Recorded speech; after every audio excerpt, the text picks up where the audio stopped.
ನಮಸ್ಕಾರ ವೀಕ್ಷಕರೇ, welcome to Sheila ಅಡುಗೆ ಮನೆ. ಇವತ್ತಿನ ವಿಡಿಯೋದಲ್ಲಿ ನಾನು ಹಳ್ಳಿ ಸ್ಟೈಲ್ ಮಟನ್ ಸಾಂಬಾರು ಮಾಡೋದು ಹೇಗೆ ಅಂತ ತೋರಿಸ್ತಾ ಇದ್ದೀನಿ. ಬನ್ನಿ ನೋಡೋಣ ಅದಕ್ಕೆ ಬೇಕಾಗಿರುವ ಸಾಮಗ್ರಿಗಳನ್ನು. ನೋಡಿ, ಇದನ್ನ ಮಸಾಲ ಇಟ್ಕೊಂಡಿದ್ದೀನಿ ರುಬ್ಕೊಳ್ಳೋಕ್ಕೆ. ಬನ್ನಿ ಏನೇನು ನೋಡೋಣ. ಶುಂಠಿ, ಬೆಳ್ಳುಳ್ಳಿ, ಈರುಳ್ಳಿ ಎರಡು ಕಟ್ ಮಾಡಿ ಇಟ್ಕೊಂಡಿದ್ದೀನಿ, ಟೊಮೊಟೊ ಒಂದು ಅರ್ಧ, ಖಾರದ ಪುಡಿ, ಧನಿಯಾ ಪೌಡರ್, ಗಸಗಸೆ ಒಂದು 1/4 ಸ್ಪೂನು, ಪುದೀನ ಸೊಪ್ಪು, ಕೊತ್ತಂಬರಿ ಸೊಪ್ಪು, ತೆಂಗಿನಕಾಯಿ ತುರಿ, ಗರಂ ಮಸಾಲ, ಅರಿಶಿಣ, ರುಚಿಗೆ ತಕ್ಕಷ್ಟು ಉಪ್ಪು, ಒಂದು 3/4 kg ಆಗೋಷ್ಟು ಮಟನ್ ನಾನು ವಾಶ್ ಮಾಡಿ ಇಟ್ಕೊಂಡಿದ್ದೀನಿ ಉಪ್ಪು ಮತ್ತು ಅರಿಶಿಣ ಹಾಕಿ ಚೆನ್ನಾಗಿ.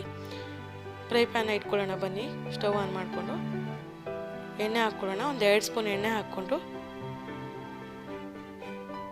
ಈರುಳ್ಳಿ ಹಾಕ್ಕೊಳ್ಳೋಣ, ಬೆಳ್ಳುಳ್ಳಿನೂ ಹಾಕ್ಕೊಳ್ಳೋಣ, ಶುಂಠಿ ಹಾಕ್ಕೊಂಡು ಸ್ವಲ್ಪ ಫ್ರೈ ಮಾಡ್ಕೊಳ್ಳೋಣ. ಚೆನ್ನಾಗಿ ಗೋಲ್ಡನ್ ಬ್ರೌನ್ ಬರೋವರೆಗೂ ಫ್ರೈ ಮಾಡ್ಕೊಬೇಕು. ನಾನು ಇದು ಹಳ್ಳಿ ಸ್ಟೈಲಲ್ಲಿ ತೋರಿಸ್ತಾ ಇದ್ದೀನಿ, ನೀವು ಒಂದ್ಸರಿ ಟ್ರೈ ಮಾಡಿ ನೋಡಿ. ಟೊಮೊಟೊ ಒಂದು ಅರ್ಧ ತೊಗೊಂಡಿದ್ದೀನಿ, ಟೊಮೊಟೊನೂ ಕೂಡ ಚೆನ್ನಾಗಿ ಫ್ರೈ ಆಗಬೇಕು. ಪುದೀನ ಸೊಪ್ಪು ಹಾಕ್ಕೊಂಡು ಸ್ವಲ್ಪ ಫ್ರೈ ಆಗಬೇಕು. 1/4 ಸ್ಪೂನ್ ಅರಿಶಿನ ಹಾಕೋಣ, ಹಾಕಿ ಸ್ವಲ್ಪ ಮಾಗಬೇಕು ಎಣ್ಣೆಯಲ್ಲಿ.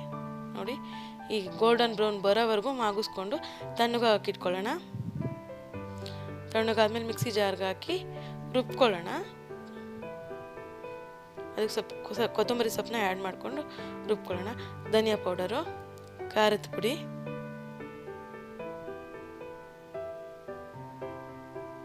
ಗರಂ ಮಸಾಲ, ನಾನು ಮನೇಲೇ ಮಾಡ್ಕೊಂಡಿದ್ದೀನಿ ಗರಂ ಮಸಾಲ ಪೌಡರು, ಕೊತ್ತಂಬರಿ ಸೊಪ್ಪು ಹಾಕ್ಕೊಂಡು ನೀರು ಹಾಕ್ಕೊಂಡು. ನೋಡಿ, ಈ ಕನ್ಸಿಸ್ಟೆನ್ಸಿ ಇರಲಿ, ರುಬ್ಕೊಂಡಿರೋದು ತುಂಬ ಸಣ್ಣಗಿರಲಿ. ದಪ್ಪ ರುಬ್ಬಿದ ಸಾಂಬಾರು ಗದ್ರ ಆದಂಗೆ ಅನಿಸುತ್ತೆ. ನೋಡಿ, ಕುಕ್ಕರ್ ಇಟ್ಕೊಂಡು ಎಣ್ಣೆ ಹಾಕ್ಕೊಳ್ಳೋಣ. ಸಾಸಿವೆ ಸಿಡಿಬೇಕು. ಪುದೀನ ಸ್ವಲ್ಪ ಒಗ್ಗರಣೆಗೆ ಹಾಕ್ಕೊಳ್ಳೋಣ. ಚೆನ್ನಾಗಿರುತ್ತೆ ಪುದೀನ ಹಾಕ್ಕೊಂಡ್ರೆ ಒಗ್ಗರಣೆಗೆ. ನೀವು ಬೇಡ ಅಂದರೆ ಬೇಕಾದ್ರೆ ಸ್ಕಿಪ್ ಮಾಡ್ಬೋದು. ನೋಡಿ, ಮಟನ್ ಹಾಕ್ಕೊಳ್ಳೋಣ.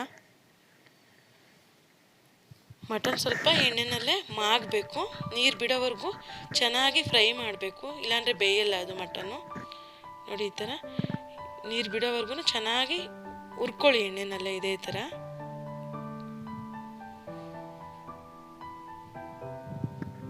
ಕಾಲು ಸ್ಪೂನ್ ಅರಿಶಿಣ ಹಾಕೋಣ. ಅರಿಶಿಣ ಹಾಕ್ಕೊಂಡು ಮಿಕ್ಸ್ ಮಾಡ್ಕೊಳ್ಳೋಣ.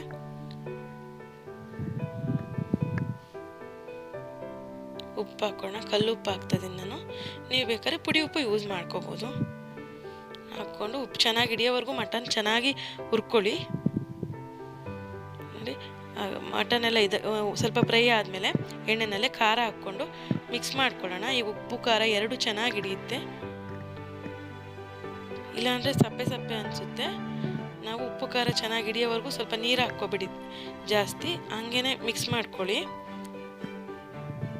ಮಿಕ್ಸಿ ಜಾರ್ ತೊಳ್ಕೊಳ್ಳೋಣ ನೀರು ಹಾಕ್ಕೊಂಡು. ಈ ಥರ ಮಿಕ್ಸ್ ಮಾಡ್ಕೊಳ್ಳೋಣ ಚೆನ್ನಾಗಿ. ನೋಡಿ, ನೀರು ಹಾಕ್ಕೊಳ್ಳೋಣ ಸ್ವಲ್ಪ, ಹಾಕ್ಕೊಂಡು ಮತ್ತೆ ಮಿಕ್ಸ್ ಮಾಡೋಣ. ಕುದಿ ಬಂದಮೇಲೆ ಲಿಡ್ನ ಕ್ಲೋಸ್ ಮಾಡಿ ವಿಷಲ್ ಕೂಗಿಸ್ಕೊಳ್ಳೋಣ.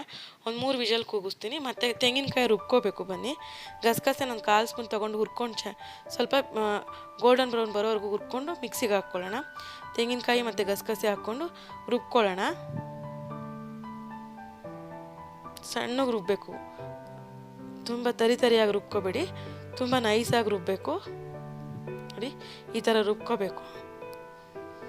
ವಿಷಲ್ ಬಂದಿದೆ ನೋಡಿ, ಇವಾಗ ತೆಗಿಯೋಣ. ನೋಡಿ, ಎಣ್ಣೆ ಎಲ್ಲ ಹೆಂಗೆ ಬಿಟ್ಟಿದೆ, ಚೆನ್ನಾಗಿ ಬೆಂದಿದೆ. ನಾನು 4 ಕೂಗಿಸ್ಕೊಂಡಿದ್ದೀನಿ. ನೋಡಿ, ಬೆಂದಿದೆ. ಇವಾಗ ಇದಕ್ಕೆ ತೆಂಗಿನಕಾಯಿ ರುಬ್ಬಿರ್ತೀವಲ್ಲ ಅದು ಹಾಕ್ಕೊಳ್ಳೋಣ.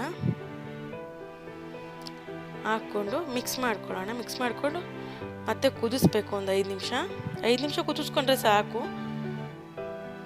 ಆಲ್ರೆಡಿ ಬೆಂದಿರುತ್ತೆ. ಇವಾಗ ತೆಂಗಿನಕಾಯಿ ಲಾಸ್ಟಲ್ಲಿ ಹಾಕ್ಕೊಂಡು ಕುದಿಸ್ಕೊಂಡ್ರೆ ಟೇಸ್ಟು ತುಂಬ ಚೆನ್ನಾಗಿ ಆಗುತ್ತೆ. ಮುದ್ದೆಗೆ ತುಂಬ ಚೆನ್ನಾಗಿರುತ್ತೆ ಮಟನ್ ಸಾಂಬಾರು, ರೊಟ್ಟಿಗೂ ಕೂಡ ಚೆನ್ನಾಗಿರುತ್ತೆ, ಪೂರಿ, ದೋಸೆ ಎಲ್ಲದಕ್ಕೂ ಚೆನ್ನಾಗಿರುತ್ತೆ. ನೋಡಿ, ಇವಾಗ ಎಣ್ಣೆ ಎಲ್ಲ ಬಿಡ್ತು, ಕುದ್ದಿದೆ, ಸರ್ವಿಂಗ್ ಬೌಲಿಗೆ ಹಾಕ್ಕೊಳ್ಳೋಣ.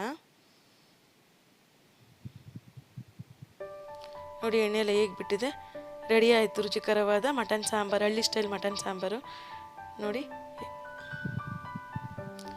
ನಾನು ಮುದ್ದೆ ಜೊತೆ ಸರ್ವ್ ಮಾಡ್ತಾಯಿದ್ದೀನಿ. Thank you for watching.